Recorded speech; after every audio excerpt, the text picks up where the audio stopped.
여러분 뵙게 돼서 반갑습니다. 저를 처음 보는 분도 계실 것 같습니다. 아마 새로 등록하셔서 제가 작년까지인가요? 제가 여러분 이 교회 임시당회장이었습니다. 이제 그 당회장이라는 직책에서 제가 해임돼서 반갑습니다. 제가 임 목사님과 같이 영동교회를 섬길 때 1년에 한 번쯤 이제 교역자들이 수련회 겸 조금 휴식 시간을 갖는데요.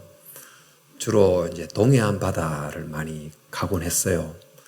그래서 한 번은 정말 처음으로 바다를 건너서 제주도를 가게 됐고, 한 번도 저는 한라산을 올라보지 못해서 한라산을 등반해 보겠다는 목표를 갖고 얼마나 높은지도 잘 생각지도 않은 채로 정말 물병 하나 들고 그냥 편한 신발 신고 등반을 했습니다. 요즘 같으면 그러지 않았을 텐데 목표의식에 충만해서 끝까지 오르긴 했는데, 오르고 나서 정말 이래서는 절대 안 되는구나 하는 것을 느끼게 됐습니다. 고지가 낮은 산은 단번에라도 올라갈 수 있지만 높은 산은 목표만 지향해서 올라간다고 올라가는 게 아니고 올라가는 길을 가면서 쉬어가면서 또 휴식을 취해가면서 올라가야 목적지에 이르지 않습니까? 우리 신앙도 이와 아주 비슷하다고 하겠는데, 사실 신앙인이 목표하는 목적지는 야트막한 언덕과는 좀 다릅니다.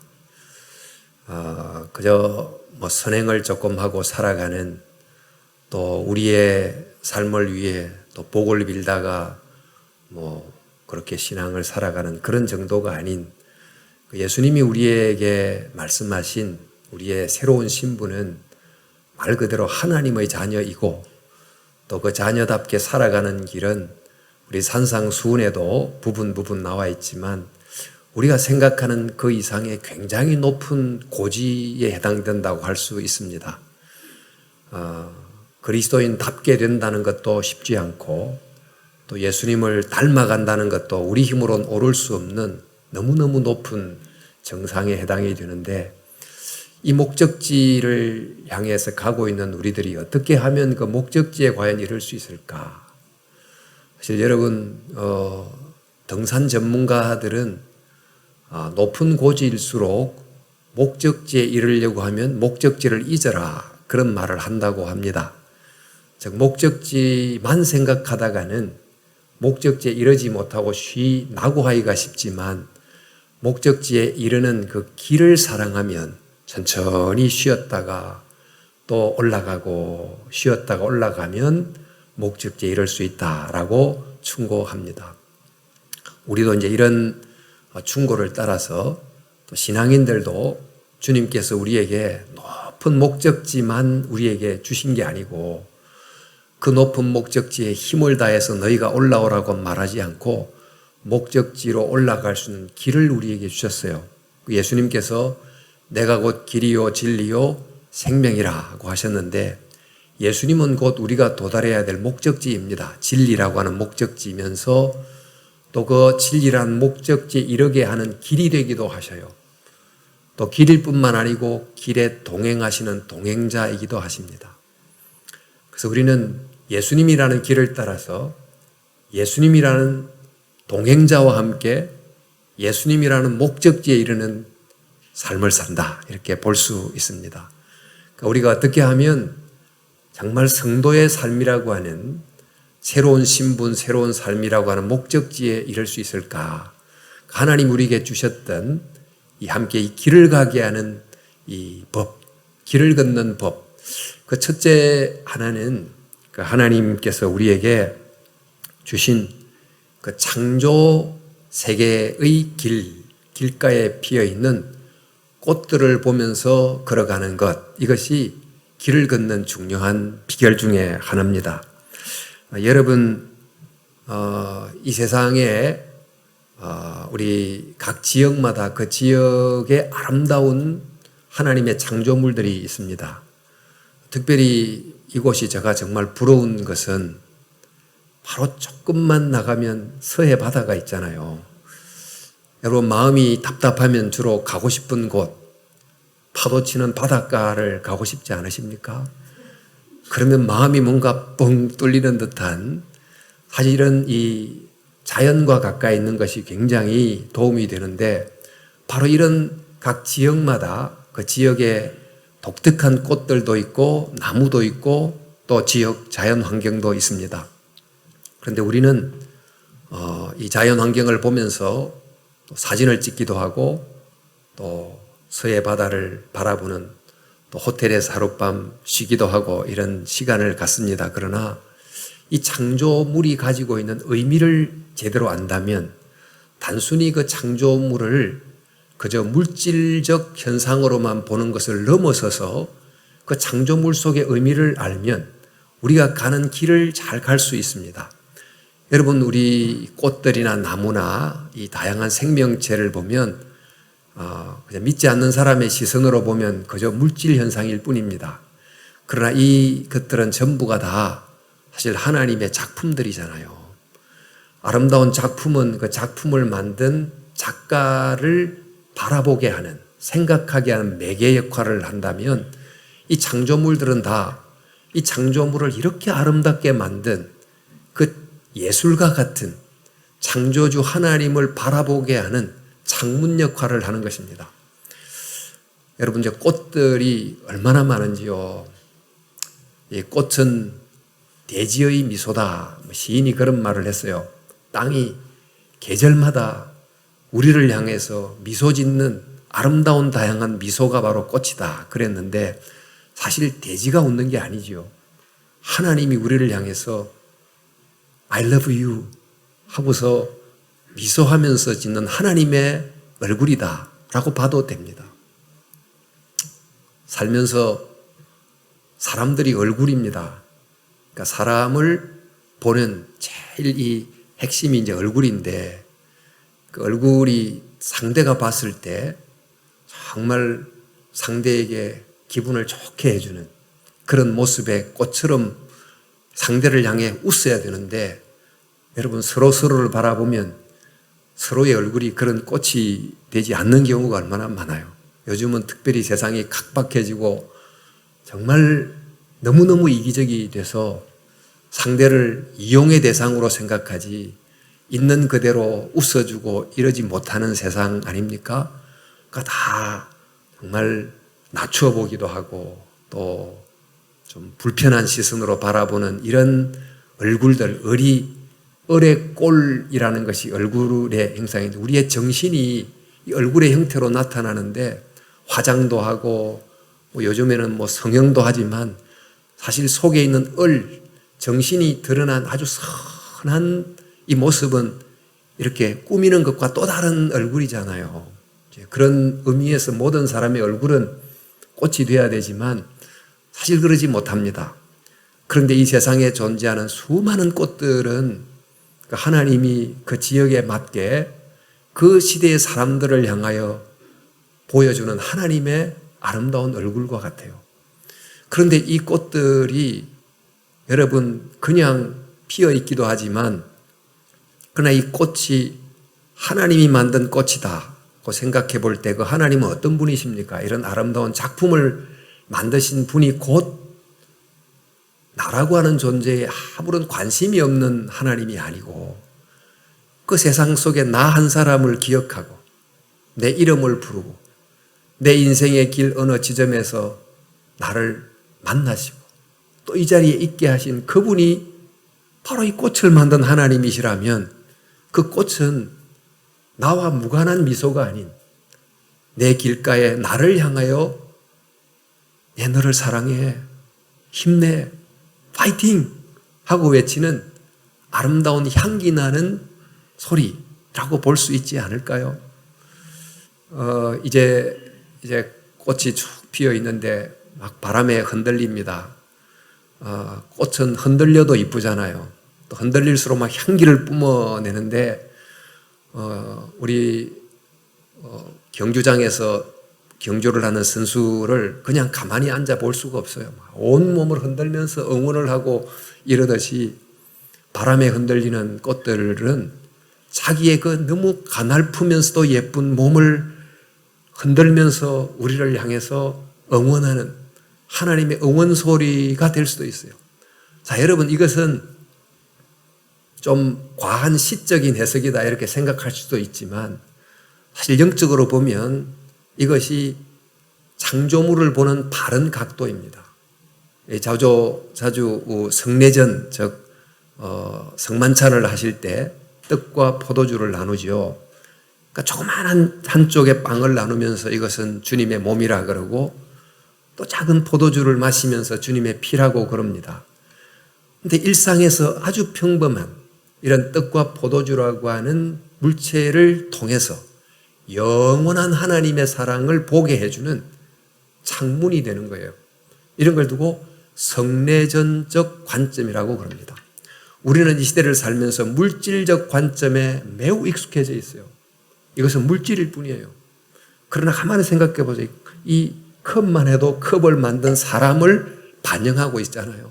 모든 것이 그것을 만든 누군가를 반영하고 있는데 이렇게 이런 걸 보면 제품 회사가 이거는 어느 회사 제품 다 제품을 보면서 브랜드를 생각하고 만든 제작자를 생각하는데 창조물을 보면서 이 창조물을 만든 누군가를 생각하는 안목을 다 잊어버린 채로 살아가고 있어요. 그러다 보니까 상상력이 막혀버려요. 여러분, 사도 다윗이 사울에게 쫓겨다니는 절박한 상황 속에서 그 유대 광야만 해도 우리 이 한반도처럼 아름다운 산하가 아니잖아요. 그저 황량한 바위 있고 풀 있고 잔목이 존재하는 그런 곳에서 또 다윗이 쫓겨다니는 이런 상황 속에서 그가 흔히 볼 수 있었던 목동이 양을 치는 아주 평범한 일상을 보면서 바로 그 평범한 일상을 하나님을 보는 창문처럼 생각하고 시를 쓴 거예요. 여호와는 나의 목자시니 내게 부족함이 없으리로다. 그가 나를 푸른 초장으로 인도하시고 쉴만한 물가로 인도하시는도다 라는 시를 쓰면서 그 일상의 평범한 것을 통해서 참 목자 대신 하나님을 생각하고 그 하나님의 보호하심 아래에 있는 양떼인 나를 생각하는 그런 영적 상상력을 열어낸 거지요. 저와 여러분들도 이 세상에 존재하는 수많은 이 창조물들 또 바로 곧 나가면 서해의 파도 소리를 들으면서 아무런 느낌이 없이 또 저녁만 되면 온 하늘을 아름답게 수놓으면서 지는 이 석양을 보면서도 아무런 느낌이 없이 그냥 자연 만물을 볼 게 아니고 바로 이 모든 것을 만든 그 하나님이 나를 알고 기억한다고 생각하면 이 노을도 그냥 노을이 아니에요. 너의 이 마지막이 이렇게 아름답게 빛나게 해주고 싶어 라고 하는 하나님의 메시지로 받아들일 수 있는 거잖아요. 파도도 그렇잖아요. 파도가 칠 때마다 철썩철썩 하는데 쓸쓸한 마음을 가지고 그 자리에 있으면 한없이 더 고독해지고 더 쓸쓸해지고 더 외로워지는데 이 파도를 만든 하나님이 밤새도록 쉬지 않고 너는 할 수 있어. 내가 너와 함께해 하는 하나님의 소리로 들으면 이 바닷가에 있어서 힘을 얻고 이렇게 할 수 있다는 것입니다. 정말 이런 하나님의 기가 막힌 작품들은 모두가 그냥 의미를 알고 눈을 열면 다 감상할 수 있는 관람료 공짜예요. 조금만 좀 이렇게 괜찮은 작가들이 작품을 하면 여러분 작품 하나에 100만 원짜리는 별로 시시한 작품이고 작품 하나 1000만 원, 1억 요 조그마한 이거 하나 그려놓고 그거 보는데 또 관람료 10만 원 내고 이렇게 보게 하는데 하나님이 만든 너무 다양한 식물들, 꽃들 누가 저 서해 바다를 만드나요? 관람료 무료, 항상 상시 관람 가능 이렇게 이제 우리에게 주신 그래서 저는 이 자연이 하나님의 예술 갤러리다. 그것을 보면서 그저 내가 내 입장에서 감상만 하는 게 아니고 아까 성례전이라 그랬습니다마는 그 하나님의 이 자연을 통해 나타난 하나님을 생각하고 들음으로 정말 내 인생길에 하나님이 함께 간다는 메시지를 들을 수 있어야 된다는 것입니다. 그런 눈을 가지는 것. 이것이 이 만물을 보는 성도들의 시각이에요. 우리가 늘 주일날 오면 성경 말씀을 펼쳐서 요한복음 몇 장 그렇게 읽습니다만 하나님이 우리에게 주신 책은 이 성경책만 준 게 아니고 자연이라는 책을 또 한 권 더 주신 거죠. 그 성경책도 해석할 줄 알아야 되듯이 자연도 해석할 줄 알아야 돼요. 그러니까 우리 지금 무신론 사회 속에서는 자연을 해석하는 해석법을 잃어버렸어요. 그저 물질일 뿐이에요. 그러나 자연을 보는 바른 해석법은 말씀 그대로 성례전적 해석. 이 자연 창조물은 하나님을 보게 하는 창문이다. 그러니까 창문을 확 열어서 보니까 물질 세계 이상의 놀라운 창조주의 영광이 보이고 아름다움이 보이고 또 단순히 아름다움이 아닌 그 아름다움을 창조하신 분이 나를 개인적으로 기억하고 계신다는 은혜를 깨닫게 되는 이런 눈이 열리면 길을 가도 홀로 걸어가는 것 같지만 계속 하나님의 응원 소리를 들으면서 하나님의 속삭이는 참 말씀을 들으면서 걸어가는 게 되지 않습니까? 이렇게 걸어가면 길을 목적지까지 걸어갈 수 있게 된다는 것입니다. 그리고 또 하나님이 만든 1차 창조물을 기초로 해서 인간이 2차 창조물을 만든 그 창조물이 정말 굉장한 가치를 가진 창조물들이 생겨납니다. 그게 이른바 예술작품이지요. 미술이라든지 음악이라든지 이런 것들은 얼마나 좋습니까? 이런 하나님의 1차 창조물 그리고 그 창조물에 기초한 2차 인간의 창조물도 우리가 살면서 참 살아가도록 도움을 주는 도움이 되는데 이제 문화라고 하는 거죠. 요즘은 저희 교회 부근에 커피점만 한 20개는 될 거예요. 좁은 거 안에. 왜 사람들이 커피를 사랑하나? 너무 스트레스를 받으니까 또 각성제로 커피를 먹고 한다고 하는데 이거 보니까 이제 커피가 가진 그 고소한 맛, 이 커피 향기 테라피라는 게 있어요. 여러분 그 향기 테라피도 있고 미술 테라피도 있고 음악 테라피도 있듯이 커피가 일종의 정신의 이 스트레스를 약간 이렇게 캄다운 해주는 그런 효과가 있다 보니까 많은 사람들이 커피를 엔조이 하잖아요. 이제 커피도 일종의 우리의 인생길을 가는데 하나님이 주신 하나의 선물과 같다고 생각할 수도 있습니다. 여러분의 기호식품이 또 다른 게 있으시겠습니다만은 어쨌든 그래서 여러분 저와 여러분들이 이런 일상을 재발견하는 그런 게 필요해 보여요. 이전에는 기도하러 가면 주로 기도원에 가서 기도굴에 들어가서 주님하고 외치고 이제 그런 기도를 했습니다. 근데 요즘은 그런 기도가 점점 좀 쉽지 않은, 그래서 역설적으로 그런 기도가 더 필요한 세대가 됐지만 그러나 꼭 그렇게 하지 않는다 할지라도 이 창조 세계에 대한 의미를 새롭게 깨닫게 되면 길을 가면서 운전을 하면서 걸어가는 그 일상도 움직이는 하나님과 함께하는 기도굴이 될 수 있는 거예요. 그러니까 예수님께서 너는 골방에 들어가 기도하라 그랬는데 그 골방이 어딜까요? 골방은 저기 어느 남 보이지 않는 곳에 있는 골방일 수도 있지만 내가 길을 걸어가는데 남은 모르나 내가 그 창조물의 의미를 알고 걸어가면 그 걸어가는 골방이 되잖아요. 그래서 여러분 요즘은 이 정원도 다 이렇게 길도 조경을 한국이 너무 잘 해놨는데 그저 조경을 보면서 그저 예쁘군 하고 이제 지나가지 마시고 바로 이 꽃들, 풀, 나무를 넘어서 그것을 통해 창조주 하나님을 보는 눈을 가짐으로 정말 메시지를 들으면서 걸어가는 그런 일상이 될 수 있기를 바랍니다. 이렇게 보이는 미술 갤러리 가면 사실 여러분 그 작품이 1억 그래도 웬 이것을 1억을 하나 이렇게 합니다. 그죠? 근데 보는 사람 보이는 만큼 보인다 그러잖아요. 미술 작품이.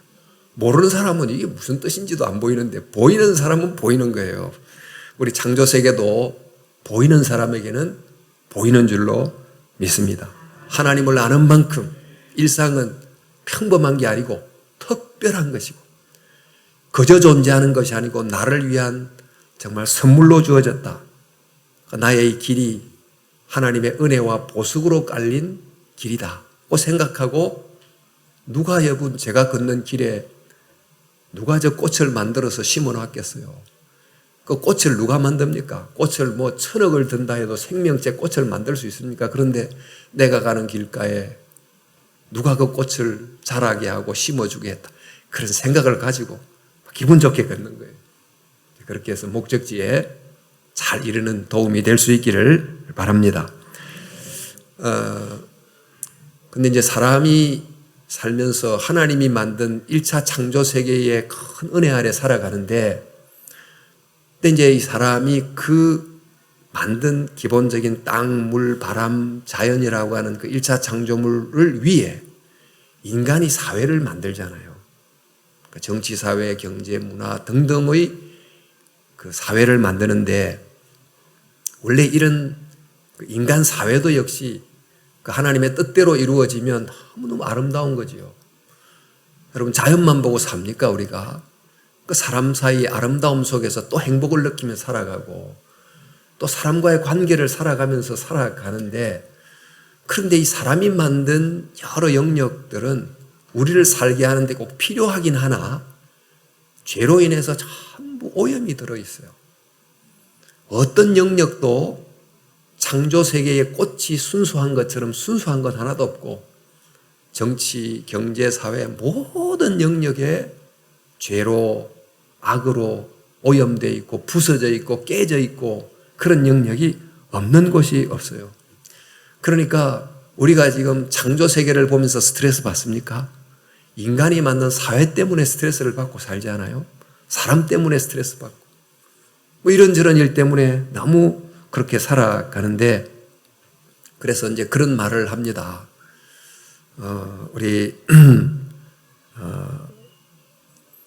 시인의 시 중에 나태주 시인의 이 시가 하나 있죠. 어떤 시입니까?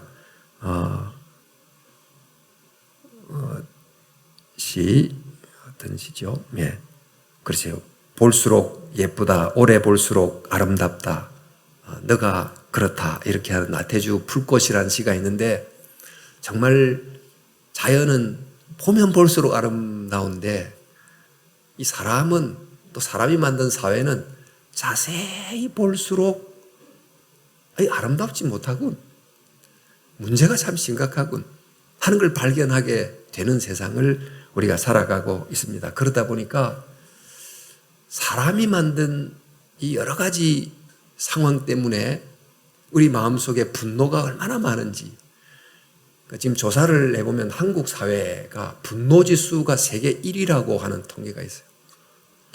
너무너무 이 사회의 여러 불공정함, 또 내로남불, 위선, 또 고위직 사람들을 청문회 해보면 하나같이 뭐 일반 평민들과는 다른 특혜를 온통 향유하면서 자기의 이익만 추구하던 사람이 또 나라를 하겠다고 나서는 모습을 보면서 가진 끝없는 실망들, 이런 게 얼마나 많습니까? 그러니까 스트레스와 분노가 굉장히 많이 쌓이고 있는 거죠.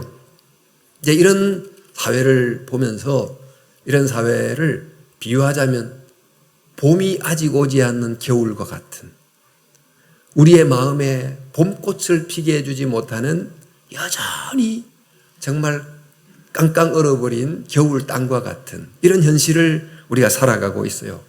자, 이럴 때 우리가 어떻게 이런 현실을 이기며 살아갈 수 있는가? 겨울인데 잎도 다 떨어지고 꽃도 없는 앙상한 나무만 남아있는 이런 겨울에서 지나가 보니까 겨울나무 끝에 조그마한 봄의 새순이 하나씩 둘씩 돋아나게 되면 지금은 겨울이지만 그래도 곧 봄이 오겠구나 생각하고 이 봄 소식을 기다리는 희망 때문에 겨울의 차가운 현실을 이기고 견딜 수 있잖아요. 그러니까 지금 우리가 사는 세상을 비유하자면 여전히 겨울이지만 그러나 겨울나무 가지 끝에 한두 가지 또 서너 가지 이렇게 돋아오른 새순을 보면서 그래도 이 겨울의 땅을 봄을 희망하면서 걸어갈 수 있게 되는 것입니다. 그러면 여러분 그 겨울가지 끝에 피어난 이 새순이 어떤 걸까요? 지금 예배를 드리러 오셨지만 그래도 내 친가족도 아닌데 예수님 안에서 형제와 자매가 되었다고 나를 위해서 걱정해주고 염려해주고 때로는 권사님이 나를 위해서 한 끼 금식도 해주고 바로 이러한 사랑의 모습들이 이 겨울의 땅을 이기게 해주는 봄의 새순과 같은 거잖아요. 그런 힘이 없으면 어떻게 여러분 살아갈 수 있겠어요? 이 교회에서 와서 그분이 1년 전 모습과 1년 후 모습을 보니까 정말 예수님 믿고 성도들 안에서 달라진 모습을 보면서 이런 변화를 보면서 용기를 얻고 살아가지 않습니까? 또 우리 사회에도 앞서 말씀드린 우리에게 스트레스를 주는 사람도 있지만 그 중에서도 정말 평범한 자신의 삶을 감사히 여기고 또 봉사하는 자세로 성실히 살아가는 일반 사람들도 얼마나 많아요. 참 힘들지만 그래도 살아야지 용기를 내고 그래도 내 가족 때문에 그래도 살아야지 하고 아버지가 피곤하지만 아침을 깨우면서 직장에 출근하는 그런 정말 평범하지만 우리의 마음을 뭉클하게 하는 그런 봄의 새순들을 보면서 살아가는 거예요. 자, 이러한 것들, 이것을 좀 성경의 용어로 표현하면 이런 것입니다. 하나님의 나라가 아직 오지 않았어요. 아직 겨울이에요. 그러나 하나님의 나라가 이미 온 모습들을 보면서 앞으로 도래할 하나님의 나라를 기대하면서 아직 임하지 않은 시간을 살아가는 것입니다. 여러분, 예수님께서 하나님의 나라를 설명하실 때 하나님의 나라가 일시에 임한다고 가르치지 않으셨어요. 하나님의 나라는 농부가 씨를 뿌리듯이 임한다.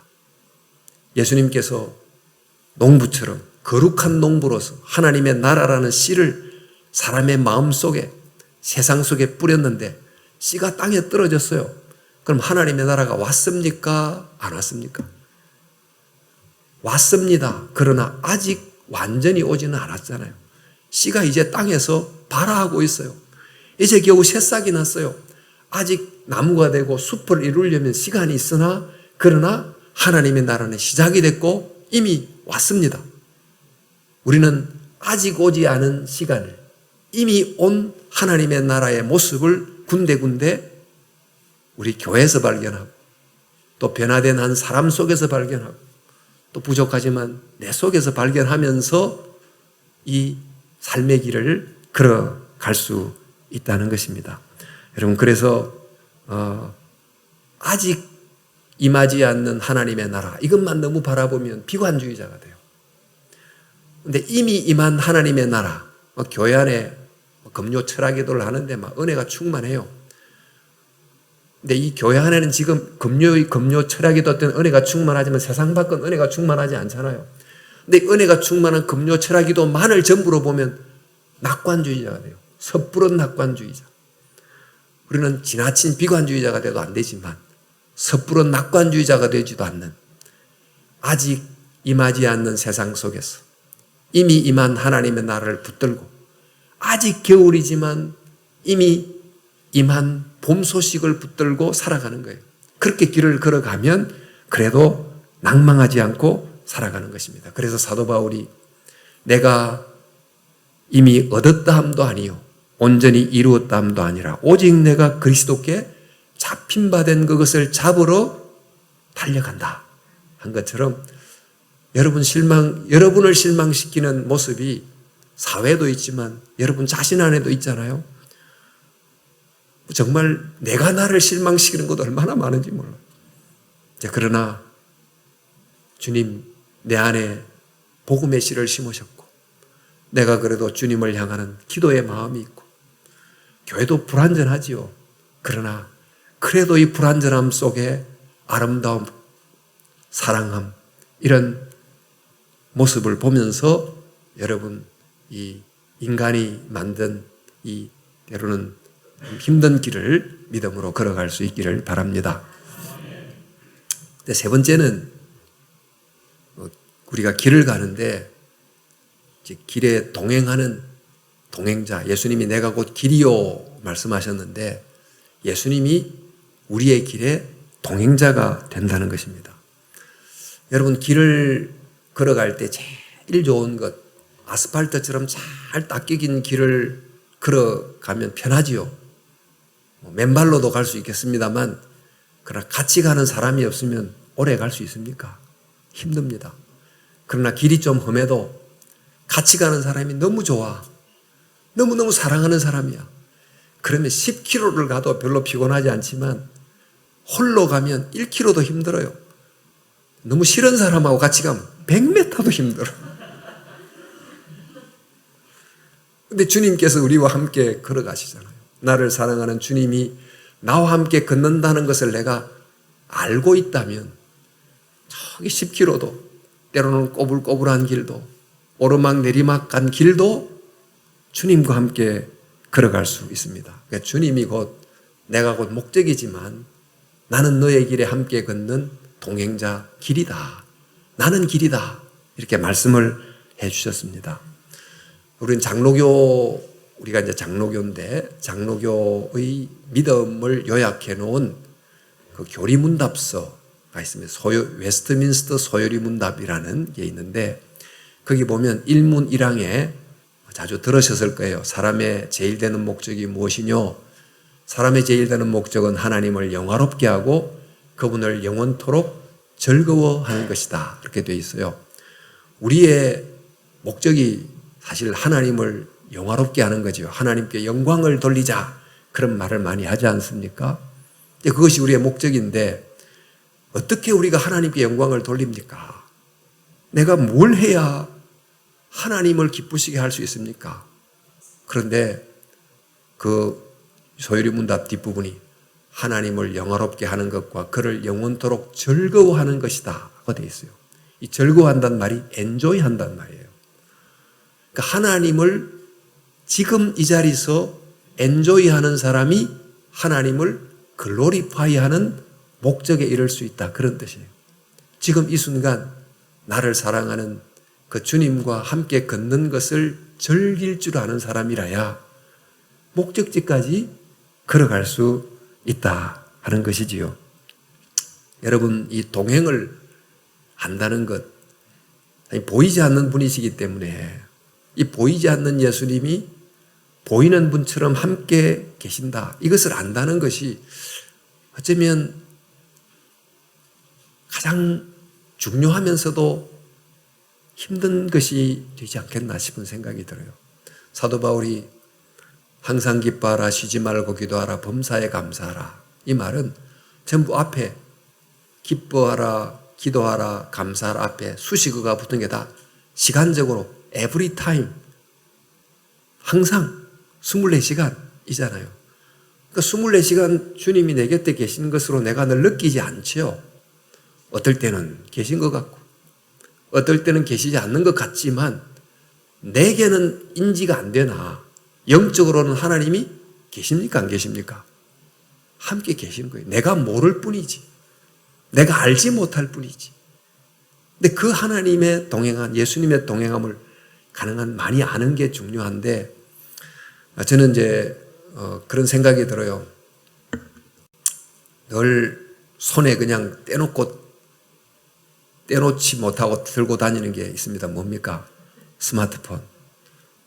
이거로 뭐 거의 은행 결제도 하고 전화도 하고 뭐 모든 걸 다 하는 그래 누가 그럽니다. 사람을 구성하는 게 오장육부로 되어 있는데 현대 사회는 하나가 늘었다. 오장칠부. 오장칠부가 바로 칠부가 스마트폰이다. 지금도 이 자리에 안 갖고 오신 분 아무도 안 계시죠. 전부 좀 갖고 다니는 거예요. 이거 없이는 못 사니까. 근데 왜 그게 중요해요? 이 스마트폰이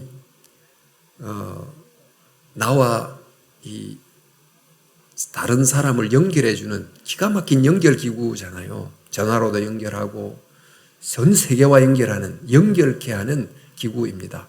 우리가 사실 연결되어 있으니까 살아가는 거예요. 너와 내가 연결되어 있고 내가 자연과 연결되어 있고 이러니까 살아가는데, 이 정보라고 하는 인간의 어마어마한 이 새로운 사이버 세계와의 연결을 가능하게 해주는 거니까 얼마나 필요합니까? 그런데 저는 생각하기를 우리는 이 스마트폰이라는 기기를 통해서 인간이 만든 정보와는 끊임없이 연결하려고 노력하고 그게 끊어지면 큰일 난다고 생각하는데, 정말 연결돼야 될 영적인 세계, 하나님과의 연결이 존재하는가? 그러니까 우리의 신체가 사실은 우리는 일종의 하나님과의 접속이 가능한 영적 스마트폰 기기와 같은데, 이 영적 단말기인 나라는 존재는 수신이 잘 안 돼. 하나님이 계속 너 수신하고 신호를 보내도 수신을 받을 주는 기능이 망가져 버려가지고 하나님이 무슨 말씀을 하는지 알아차리지도 못하고, 내가 뭔가를 보내는데도 하나님께 보내는 건지 어디로 보내는지도 모르는 고장난 단말기 같은,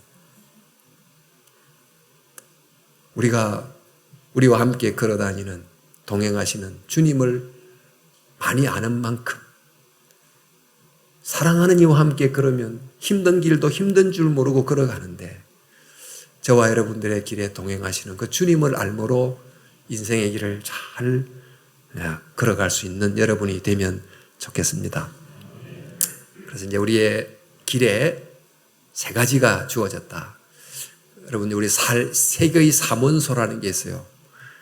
지금도 여기 스크린에서 만들어낸 다양한 색은 세 가지 색이 막 조합해서 만들어내는 것입니다.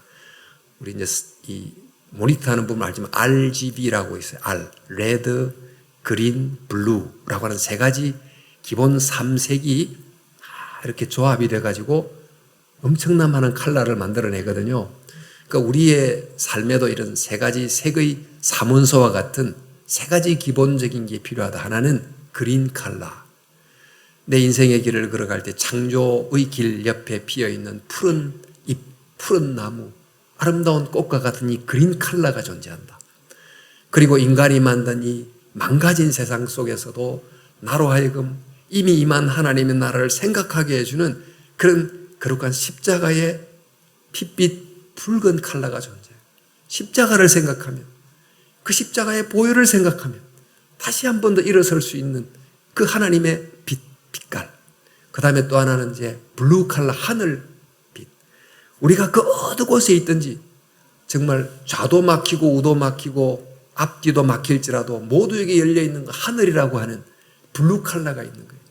그러니까 주님의 함께 하심, 하늘이 땅에 임함, 하늘이 땅과 함께 거하여 걸어감이라고 하는 예수님의 동행, 이런 그린 컬러, 레드 컬러, 블루 컬러, 이것을 통해서 우리가 가는 길을 잘 걸어가도록 또 목적지에 이르도록 인도해 주시는 주님의 사랑을 잘 기억하고, 우리 백오영동교회 성도 여러분 다 함께 손에 손을 잡고 목적지까지 길을 사랑함으로 다 도착하는 여러분 될 수 있기를 주님의 이름으로 축원합니다.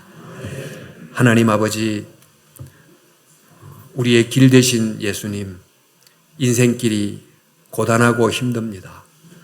특별히 문명이 발달된다고 하지만, 경제 지표가 높아진다고 하지만 삶은 더 팍팍해지고 미래에 대한 염려는 더 많아지고 사람과의 관계는 끊어지고 또 사람은 서로 간에 핵처럼 분화되고 분리되어 마치 홀로 사는 것 같은 하나님, 그런 인생의 길을 고단하게 걸어가고 있습니다. 주여, 우리와 함께 주옵소서.